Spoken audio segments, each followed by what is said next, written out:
High friends, welcome back to my YouTube channel. ಯಾರೆಲ್ಲ ನಮ್ಮ ಚಾನಲನ್ನು ಸಬ್ಸ್ಕ್ರೈಬ್ ಮಾಡದೆ ನೋಡ್ತಾ ಇದ್ದೀರಾ, ಪ್ಲೀಸ್ ಸಬ್ಸ್ಕ್ರೈಬ್ ಮಾಡಿ ಸಪೋರ್ಟ್ ಮಾಡಿ ಫ್ರೆಂಡ್ಸ್. ಆಸೆ ಧಾರಾವಾಹಿಯ ನಾಳಿನ ಸಂಚಿಕೆಯಲ್ಲಿ ಏನಾಗುತ್ತೆ ಅಂತ ನೋಡೋಣ ಬನ್ನಿ. ಪ್ರಮೀಳಾ ಮತ್ತು ಕೃಷ್ಣ ನೋಡಿ ಮನೆಯವರಿಗೆಲ್ಲ ಖುಷಿ ಆಗುತ್ತೆ. ಆದರೆ ಇಲ್ಲಿ ಶಾಂತಿ ಇದೆಲ್ಲ ಬೇಕಿತ್ತ ಅಂತ ಕೋಪ ಮಾಡ್ಕೊಂಡು ಬೈತಾ ಇರ್ತಾರೆ. ಅಲ್ಲ, ಪೂಜೆ ಎಲ್ಲ ಬಿಟ್ಟು ಇವ್ರನ್ನ ಕರ್ಕೊಂಬರಕ್ಕೆ ಹೋಗ್ಬೇಕಿತ್ತ ಅಂತ ಶಾಂತಿಗೆ ಕೋಪ ಮಾಡ್ಕೊಂಡು ಬೈತಾ ಇರ್ತಾರೆ. ಆಗ ಮೀನಾ ಮಗುನ ಪೂಜೆ ಟೈಮಿಗೆ ಕರ್ಕೊಂಬಂದ್ರೆ ಒಳ್ಳೇದಾಗುತ್ತೆ ಅಂತ ಕರ್ಕೊಂಬಂದೆ ಅತ್ತೆ ಅಂತ ಮೀನಾ ಹೇಳ್ತಾಳೆ. ಆದರೂ ಕೂಡ ಕೃಷ್ಣನ್ಗೆ ಇನ್ನೊಂದು ಸ್ವಲ್ಪ ಕಲರ್ ಇದ್ದಿದ್ರೆ ಚೆನ್ನಾಗಿರ್ತಿತ್ತು.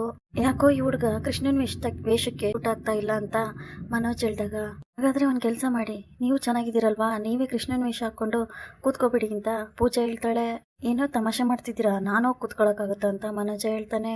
ಮನೋಜ್, ಯಾಕೆ ಹಿಂಗೆ ಮಾತಾಡ್ತಾ ಇದ್ದೀರಾ?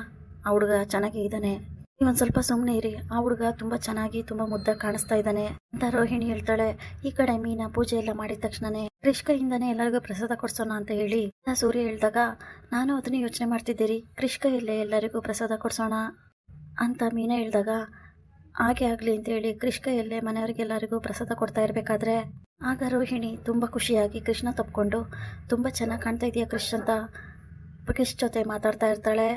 ಇದನ್ನ ನೋಡಿ ಮೀನಾ ಮತ್ತೆ ಮನೆಯವರಿಗೆಲ್ಲರಿಗೂ ಶಾಕ್ ಆಗುತ್ತೆ. ಆಗ ರೋಹಿಣಿ, ಏನ್ ಮಾಡ್ತಿದ್ಯಾ ನೀನು? ಆ ಹುಡುಗನ ಯಾಕೆ ತಪ್ಕೊಂಡು ಮುದ್ದು ಮಾಡ್ತಾ ಇದೀಯಾ ಅಂತ ಮನೋಜ್ ಕೇಳ್ತಾರೆ. ಏ ಮನೋಜ, ನಿಂಗಷ್ಟು ಗೊತ್ತಾಗಲ್ವೇನೋ? ಪಾಪ ರೋಹಿಣಿ ಏನಾಗಿದೆ ಅಂತ ನಿಂಗೆ ಗೊತ್ತು ತಾನೇ? ಅದು ನೆನಪಾಗಿರ್ಬೇಕು, ಅದಕ್ಕೆ ಆ ಥರ ಆಗ್ತಾ ಇದೆ. ಬಿಡಮ್ಮ ಹೋಗ್ಲಿ, ನೀನು ಮತ್ತೆ ತಾಯಿ ಹಾಗೆ ಆಗ್ತೀಯ ಅಂತ ರಂಗನಾಥ್ ಹೇಳಿದಾಗ, ಆ ವಿಷಯನ ಸಾರಿ ರೋಹಿಣಿ, ನಂಗೆ ನೆನಪೇ ಆಗಲಿಲ್ಲ, ಹೋಗ್ಲಿ ಬಿಡು ಅಂತ ಮನೋಜ್ ಹೇಳ್ತಾರೆ. ಮೀನಾ, ಈಗ ಪೂಜೆ ಎಲ್ಲ ಮುಗೀತು, ನೀನು ಚೆನ್ನಾಗಿ ಹಾಡು ಹೇಳ್ತೀಯಲ್ಲ, ಒಂದು ಹಾಡು ಹೇಳು ಇವಾಗ ಅಂತ ಸೂರ್ಯ ಹೇಳಿದಾಗ, ಸರಿ ರೀ ಆಯ್ತು ಅಂತೇಳಿ ಮೀನಾ ಪೂಜೆ ಮುಗಿದ ತಕ್ಷಣನೇ ಹಾಡು ಹೇಳ್ತಾ ಇರ್ತಾಳೆ. ಈ ಕಡೆ ಕ್ರಿಶ್ ಜೊತೆ ಆಟ ಆಡ್ತಾ ಸೂರ್ಯ, ಕ್ರಿಶ್ ಇಲ್ಲೆಲ್ಲ ನೋಡಿದ್ಮೇಲೆ ನಿಂಗೆ ಏನು ಅನಿಸ್ತು? ಖುಷಿಯಾಗಿದೆಯಾ ತಾನೇ ಇಲ್ಲಿ? ಹಾಗಾದ್ರೆ ಒಂದು ಕೆಲಸ ಮಾಡು, ನೀನು ನಮ್ಮ ಜೊತೆನೇ ಇದ್ಬಿಡು, ನೀನು ಇಲ್ಲಿರೋದಕ್ಕೆ ನಿಂಗೆ ಒಪ್ಪಿಗೆ ಇದೆಯಾ ಅಂತ ಸೂರ್ಯ ಕೇಳಿದಾಗ, ಆಗ ಕೋಪ ಮಾಡ್ಕೊಂಡು ಪ್ರಮೀಳಾ, ಹೇಗೆ ಬೈಯೋದು ಇವರಿಗೆ? ರೋಹಿಣಿ ಏನೋ ಆಗ ಹೇಳು ಈಗ ಹೇಳು ಅಂತ ಹೇಳ್ಕೊಟ್ಟಿದ್ದಾಳೆ. ಸೂರ್ಯ ಮತ್ತೆ ಮೀನಂಗೆ ಇಷ್ಟು ಜನರ ಮಧ್ಯೆ ಬೈಯೋದಕ್ಕೆ ನಂಗೆ ಮನಸ್ಸೇ ಬರ್ತಿಲ್ವಲ್ಲ ಅಂತ ಹೇಳಿ ಪರಿಮಳ ಅವರು ಯೋಚನೆ ಮಾಡ್ತಾ ಇರ್ತಾರೆ. ಪ್ರಮೀಳಾ ಅವರು ಯೋಚನೆ ಮಾಡ್ತಾ ಇರ್ತಾರೆ. ಆಗ ರೋಹಿಣಿ ಸನ್ನೆ ಮಾಡಿ ಮಾತಾಡು ಅಂತ ಹೇಳಿದಾಗ, ಏನಂತ ಮಾತಾಡ್ಲಿ ಪಾಪ ಸೂರ್ಯ ಮೀನಾ ಅಂತ ಯೋಚನೆ ಮಾಡ್ತಾ ಇರ್ತಾರೆ ಪ್ರಮೀಳಾ ಅವರು. ಈ ಕಡೆ ಸೂರ್ಯ ಕ್ರಿಶ್ ಜೊತೆನೆ ಮಾತಾಡ್ತಾ, ಇಲ್ಲೇ ಇದ್ಬಿಡು ನಮ್ಮ ಜೊತೆನೆ ಅಂತ ಕ್ರಿಶ್ಗೆ ಹೇಳ್ತಾ ಇರ್ತಾರೆ. ಸಾಕು ನಿಲ್ಸಪ್ಪ, ಅವಾಗಿಂದ ಅದನ್ನೇ ಹೇಳ್ತಾ ಇದೀಯಾ, ಏನಪ್ಪ ನೀನು ಮಾತಾಡ್ತಾ ಇರೋದು ಅಂತ ಕೋಪ ಮಾಡ್ಕೊಂಡು ಪ್ರಮೀಳಾ ಹೇಳಿದಾಗ ಎಲ್ರಿಗೂ ಶಾಕ್ ಆಗುತ್ತೆ.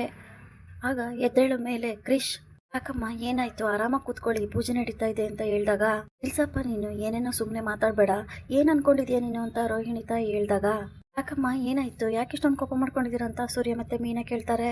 ಕೋಪ ಮಾಡ್ಕೊಂಡು ಇನ್ನೇನು ಮಾಡ್ತಾರಪ್ಪ, ನೀನು ಆ ಚಿಕ್ಕ ಮಗು ಹತ್ರ ಹೋಗಿ ಏನೇನೋ ಮಾತಾಡ್ತಿದ್ಯಲ್ಲ, ಮಗುಗೆ ಇಲ್ಲೇ ಇರು ಅಂತ ಹೇಳಕ್ಕೆ ನೀವು ನಮಗೇನಾಗಬೇಕು?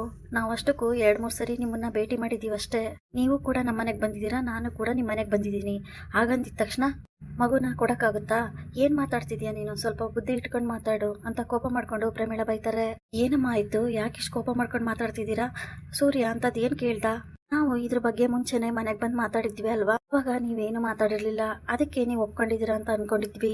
ಈಗ ನೀವು ನೋಡಿದ್ರೆ ಎಲ್ಲರ ಮುಂದೆ ಕಿರ್ಚಾಡ್ತಿದ್ದೀರಾ, ಯಾಕೇನಾಯ್ತು ನಿಮ್ಗೆ ಅಂತ ಮೀನಾ ಕೇಳಿದಾಗ, ನಾನು ಅವತ್ತೇನು ಮಾತಾಡಿಲ್ಲ ಅಂದ್ರೆ ನನಗೆ ಒಪ್ಪಿಗೆ ಇಲ್ಲ ಅಂತ ಅರ್ಥ. ಅಷ್ಟು ಕೂಡ ನಿಮಗೆ ಅರ್ಥ ಆಗೋದಿಲ್ವಾ? ನೀವೇನು ನನ್ನ ಸಂಬಂಧಿಕರಾ? 3 ಸರಿ ನಮ್ಮನ್ನು ಪರಿಚಯ ಮಾಡ್ಕೊಂಡ ತಕ್ಷಣ ನೀವು ನಮ್ಮ ಕ್ರಿಶ್ಗೆ ತಂದೆ ತಾಯಿ ಆಗ್ಬಿಡ್ತೀರಾ? ಇಲ್ಲ ತಾನೇ ಅಂತ ಕೋಪ ಮಾಡ್ಕೊಂಡು ಪ್ರಮೀಳಾ ಕೂಗಾಡಿದಾಗ, ಈಗ ಸರಿಯಾಗಿ ಹೇಳ್ತಾ ಇದ್ದಾರೆ, ಈ ಮೀನಾ ಸೂರ್ಯ ಇನ್ನೊಂದ್ಸರಿ ಆ ವಿಷಯದ ಬಗ್ಗೆ ಮಾತು ಕೂಡ ಆಡೋದಿಲ್ಲ, ಇಷ್ಟು ದಿನ ಮೆರೀತಿದ್ರು ಅಂತ ಕೋಪ ಮಾಡ್ಕೊಂಡು ರೋಹಿಣಿ ಅವ್ರನ್ನೇ ನೋಡ್ತಾ ಇರ್ತಾಳೆ. ಇದೇನಾ ನಿನ್ನ ಪ್ಲ್ಯಾನು? ಇಷ್ಟೊತ್ತು ಸೂಪರ್ ಪ್ಲ್ಯಾನ್ ಕಾದಿದೆ ನೋಡು ಅಂತ ಹೇಳ್ತಾ ಇತ್ತಲ್ಲ ಅಂತ ಪೂಜಾ ಕೇಳಿದಾಗ, ಹೌದು ಕಣೆ, ಮುಂದೆ ಕ್ರಿಶ್ ಸವಾಸಕ್ಕೂ ಹೋಗಲ್ಲ ಇವರು ಅಂತ ರೋಹಿಣಿ ಹೇಳಿದಾಗ, ಪಾಪ ಸೂರ್ಯ ಮೀನಾ ಅವರೇನೋ ಕೃಷ್ಣ ಚೆನ್ನಾಗಿ ನೋಡ್ಕೋಬೇಕು ಅಂತ ಹೇಳಿದ್ರು, ನೀನು ನೋಡಿದ್ರೆ ಅವರಿಗೆ ಅವಮಾನ ಮಾಡ್ತಾ ಇದೆಯಾ ಅಂತ ತಂದೆ ತಾಯಿ ಪಡೆಯೋದಕ್ಕೆ ಕೃಷ್ಣ ನಿಜವಾಗ್ಲೂ ಪುಣ್ಯ ಮಾಡಿದ್ದ ಅಂತ ಪೂಜೆ ಹೇಳಿದಾಗ, ಹಾಗಂದ್ರೆ ಈಗ ನಾನು ಒಳ್ಳೆ ತಾಯಿ ಅಲ್ವಾ, ಮಾತಾಡ್ತಿದ್ಯಾ ಪೂಜಾ ನೀನು ಅಂತ ಕೋಪ ಮಾಡ್ಕೊಂಡು ರೋಹಿಣಿ ಬೈತಾ ಇರ್ತಾಳೆ. ಈ ಕಡೆ ಪರಿಮಳ ಕೂಗಾಡ್ತಾ ಇರೋದು ನೋಡಿ, ಬೇಕಿತ್ತ ಇದೆಲ್ಲ?